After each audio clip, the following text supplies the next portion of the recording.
आज माननीय जिला न्यायालय हाथरस में, क्योंकि बार काउंसिल ऑफ इंडिया का और bar council of Uttar Pradesh का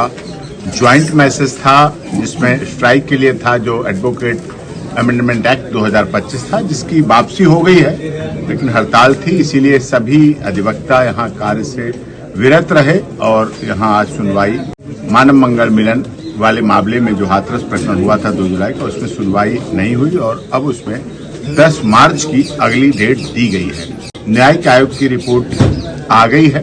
और उसमें कहा गया है कि अधिकारी दोषी थे और ये आयोजक। हमारी तरफ से साफ ये कहना उस समय भी था और हमने 1100 एफिडेविट शपथ पत्र उन आई विटनेस के, इंजर्ड के, परिवारों के और जो प्रत्यक्षदर्शी थे, उन्होंने जो विभिन्न क्षेत्रों के थे, विभिन्न राज्यों के आए थे, उनकी तरफ से दिए गए और उसमें साफ तौर पे था कि एक आपराधिक षड्यंत्र घटना रची गई और उसके द्वारा उस घटना को अंजाम दिया गया। हमारी परमिशन 80,000 की थी, 80,000 लोग,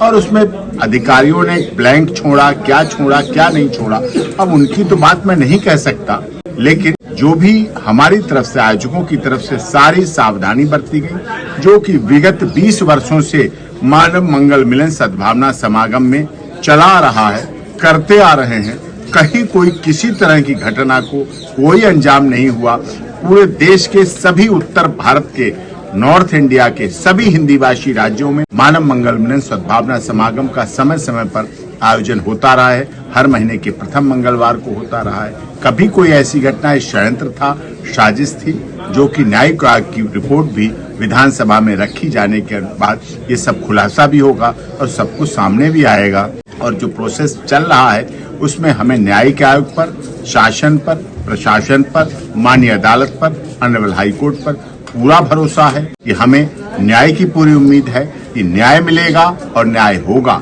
विलंब से मिल रहा है, लेकिन मैंने पहले भी कहा, सत्य परेशान हो सकता है, पराजित नहीं हो सकता है। सत्य की जीत होगी। ये सत्य का साथ है, ये मानवता भाईचारे का साथ है। मानव मंगल मिलन सद्भावना समागम की धारणा को लेकर, विचारधारा को लेकर सर्वधर्म समभाव और सर्वजन हिताय, सर्वजन सुखाय, जिसमें सभी जाति, पंथ, धर्म, क्षेत्र, भाषा, संप्रदाय के लोग खुले मन से भाग लेते हैं और यही नारायण साकार हरि जी की ब्रह्मवाणी में भी आता है और वो उस आधार पर पूरा सत्य का साथ का समय समय पर आयोजन होता रहा और अब आगे भी, क्योंकि हमने कहा था न्यायिक आयोग की रिपोर्ट का हमें इंतजार था, अब आगे भी आगे रचना, प्लानिंग जो भी है की जाएगी, जिससे सत्य के साथ के प्रेमी जनों को उस प्यास को तृप्ति मिल सके और आगे सत्य के साथ और मानव मंगल मिलन सद्भावना समागम के आयोजन हो सके।